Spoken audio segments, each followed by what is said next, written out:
Assalamualaikum warahmatullahi wabarakatuh. Anak-anak, dalam pembelajaran 5 ini pembelajaran tentang aku cinta Nabi dan Rasul. Sebelum belajar, mari kita baca doa dulu bersama-sama. Bismillahirrahmanirrahim. Rabbi jidni ilman warzuqni fahman birahmatika ya arhamar rahimin. Nah, Bapak di sini akan membahas tentang aku cinta Nabi dan Rasul. Kalian cinta Nabi dan Rasul? Ya, kalau cinta Nabi dan Rasul buktinya apa?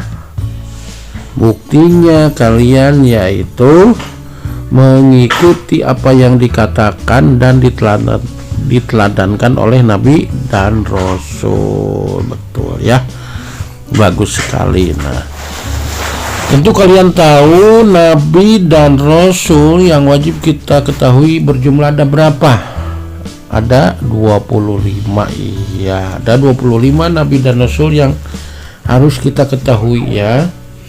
Mulai dari Nabi Adam, Nabi Idris, Nabi Nuh, Hud, Soleh, Ibrahim, Lut, Ismail, Ishak, Yakub, Yusuf, Ayub, Su'aib, Musa, Harun, Zulkifli, Daud, Sulaiman, Ilyas, Ilyasa, Yunus, Zakaria, Yahya, Isa, dan yang terakhir Nabi Muhammad Shallallahu Alaihi Wasallam.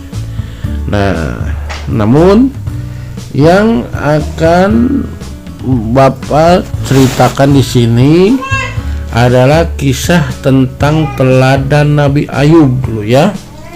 Kisah teladan Nabi Ayub. Nah, Nabi Ayub adalah nabi keturunan dari Nabi Ishak. Nabi Ishak alaihissalam bin Ibrahim ya. Jadi bapaknya Nabi Ibrahim. Kemudian punya anak Nabi Ishak. Nah, Nabi Ishak punya anak lagi yaitu Nabi Ayub. Makanya Nabi Ibrahim disebut Abul Anbiya ya. Abul Anbiya itu bapaknya para nabi ya. Kemudian Nabi Ayub, beliau adalah seorang nabi yang kaya raya. Binatang ternaknya banyak, sawah ladangnya luas, hewan peliharaannya juga banyak, unta-unta, perkebunan, sawah ladang sangat luas. Kan tetapi beliau tidak pernah sombong, tidak pernah angkuh ya. Nabi Ayub terkenal sabar dan dermawan, suka menolong fakir miskin, yatim piatu, anak-anak terlantar ya, janda-janda dan orang-orang yang membutuhkan. Nah, dengan kekayaannya Nabi Ayub itu, kemudian setan atau iblis itu iri, datanglah menghadap kepada Allah. Ya Allah, pantesan saja Ayub itu rajin beribadah, taat kepada Engkau, karena Engkau kasih kekayaan yang melimpah. Wajar sajalah dia itu sangat patuh terhadap Engkau. Coba kalau dia miskin, sengsara, dia enggak akan seperti itu, kata iblis kepada Allah. Hai iblis, kata Allah, kau meragukan dengan hambaku yang satu ini? Kau nggak percaya? Nah, itu ya. Itu dialog Allah sama iblis ya. Kemudian Allah mengasih ujian kepada Nabi Ayub. Nah, Nabi Ayub pernah mendapat ujian dari Allah. Hartanya yang banyak hari demi hari berkurang, sehingga ia jatuh miskin. Walaupun miskin, ia tetap tidak mengemis, imannya tidak goyah, karena ia ingat bahwa ketika lahir ke dunia tidak mempunyai apa-apa, harta datangnya dari Allah dan dikembalikannya pula kepada Allah. Nah, karena keimanan yang kuat serta tak sanggup menggodanya. Kaya atau miskin merupakan ujian bagi manusia. Setan akhirnya menyerah ya. Dengan ketabahan Nabi Ayub, dikasih kaya miskin tetap beliau itu, karena Allah berfirman dalam Quran surat Al-Anbiya ayat 35, wa nabluukum bisyarri wal khair fitnatan wa ilaina turja'un. Kami akan menguji kamu dengan keburukan dan kebaikan sebagai cobaan yang sebenar-benarnya, dan hanya kepada kamilah kamu dikembalikan. Nah, itu menurut firman Allah ya. Nabi Ayub baik ketika kaya raya atau ketika miskin senantiasa taat kepada Allah, selalu bersyukur. Bahkan ketika ia jatuh miskin, harta yang ada selalu ia sedekahkan. Ia yakin bahwa orang yang miskin bersedekah lebih mulia di sisi Allah. Sebaliknya, orang yang kikir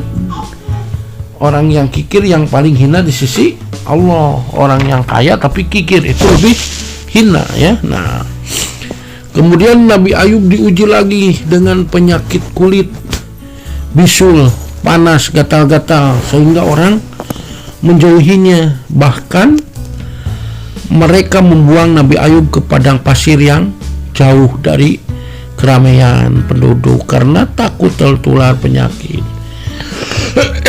Setelah itu putra-putrinya meninggal dunia.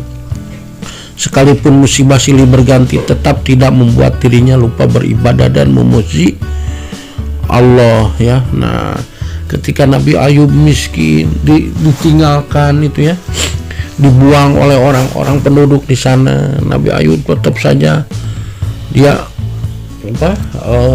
tetap beriman kepada Allah. Nah, kemudian istrinya yang bernama Rahmah, dialah yang mengurus ya, yang mengurus Nabi Ayub itu. Nah, sampai harta-hartanya semuanya terkuras habis. Nah, kemudian kemudian istrinya itu saking nggak ada uangnya, saking semua hartanya habis, dia menjual rambutnya yang panjang, yang indah dan bagus itu dijual ke tukang rambut ya, dipotong untuk memberi makan Nabi Ayub. Nah, namun Nabi Ayub itu tidak suka, tidak senang. Dia harus menjual mahkota rambutnya yang bagus itu. Akhirnya Nabi Ayub bersumpah kepada Siti Rahmah, kepada istrinya, nanti setelah aku sembuh akan kau derak sebanyak 100 kali, akan dicambuk sebanyak 100 kali karena kau telah menjual rambut. Itu kehormatannya, itu aurat, itu kehormatan, itu nggak boleh seperti itu ya. Akhirnya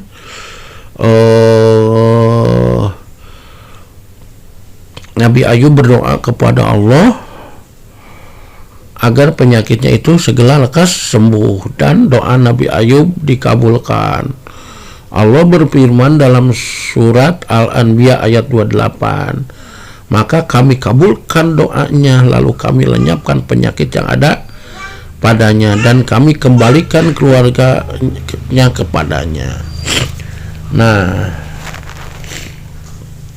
kemudian seketika sembuh, Nabi Ayub itu pernah bersumpah, yaitu kepada istrinya akan mendera sebanyak 100 kali, bernazar akan mencambuk istrinya sebanyak 1 kali. Nah, ketika sakit, bahwa ia akan memukul istrinya sebanyak 100 kali deraan jika ia sembuh, karena istrinya yaitu menjual rambutnya itu ya. Nah, tapi berhubung istrinya itu baik pelayanannya terhadap Nabi Ayub, mengurus Nabi Ayub ketika susah, ketika sakit, maka Allah menghalalkan sumpahnya dengan sesuatu yang remeh, yaitu dengan menyuruh Ayub mengambil seikat tali jerami seikat tali jerami, ya.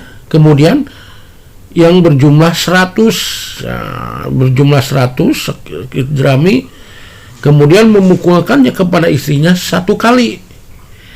Nah, dengan 1 kali memukul dengan jerami, yaitu udah itu sumpahnya Nabi Ayub sudah dilaksanakan, ya. Jadi karena istrinya berbaik hati, akhirnya Nabi Ayub itu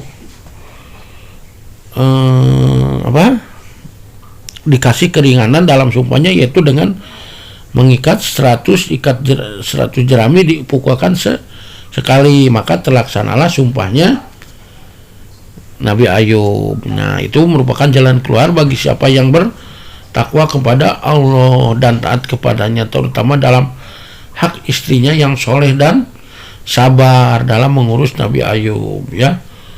Khud biyadika dirsa fadrib bihi wala tahnas.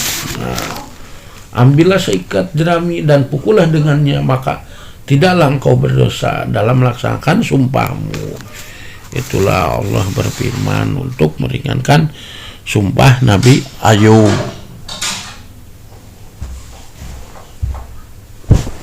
Demikianlah cerita Nabi Ayub itu sampai di sini. Mudah-mudahan kalian bisa mengambil hikmah atas kesabarannya Nabi Ayub. Nah, setelah itu mari kita ucapkan hamdalah bersama-sama. Alhamdulillahirabbil alamin.